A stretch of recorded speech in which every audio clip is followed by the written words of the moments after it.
adduunyadan adigoo qaawan baa timid, adigoo qaawan baa ka tegay. adduunyadan adigoo daciif ah ayaa timid, adigoo daciif ah ayaa ka tegay.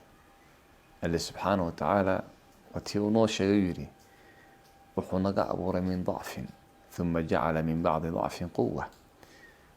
wuxuu naga abuuray dacfi anagoo daciif ah, dacfigaasna waxaa ku xigay awood, dacfigaas xiga.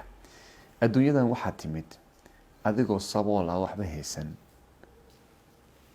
dhar iyo xoolo iyo waxba aan haysan.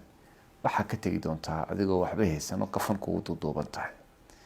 adduunyadan qabeyskii ugu horeeyey qof baa kuu qabeeyey, qabeyska ugu dambeeyana qof baa kuu qabeyn.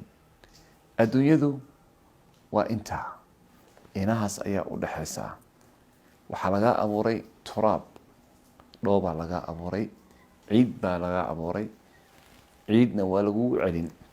minhaa khalaqnaakum wa fiiha nuciidukum wa minhaa nukhrijukum taaratan ukhraa. ayadaa lanaga abuuray, ayadaa lanagu celin, ayadaa lanaga soo saari doonaa ayuu alle subxaanahu watacaala yidhi. maxaa marka u kibraysaa? maxaa isla qadqaadaysaa? maxaa dadku u xasdaysaa? xaqdiga maxaa keenay? gardarada maxaa keenay? dulmiga maxaa keenay? maxaa keenay bakhaylnimada? waxaasoo dhan maxaa keenay? adduunyadu waa ka tegaysaa, qof ku haraayo ma lah. qof kastaba waqtigiisa uu leeyahay. waqtigii hadduu gaaro, waqtigaaga hadduu gaaro waa ka tegaysaa. ee ka fiirso waqtigaada, maxaad ku samaynaysaa? maxaa faa'iido ku ah adduunyo iyo aakhiro? ogow in rabbigaada hor istaagi doonto.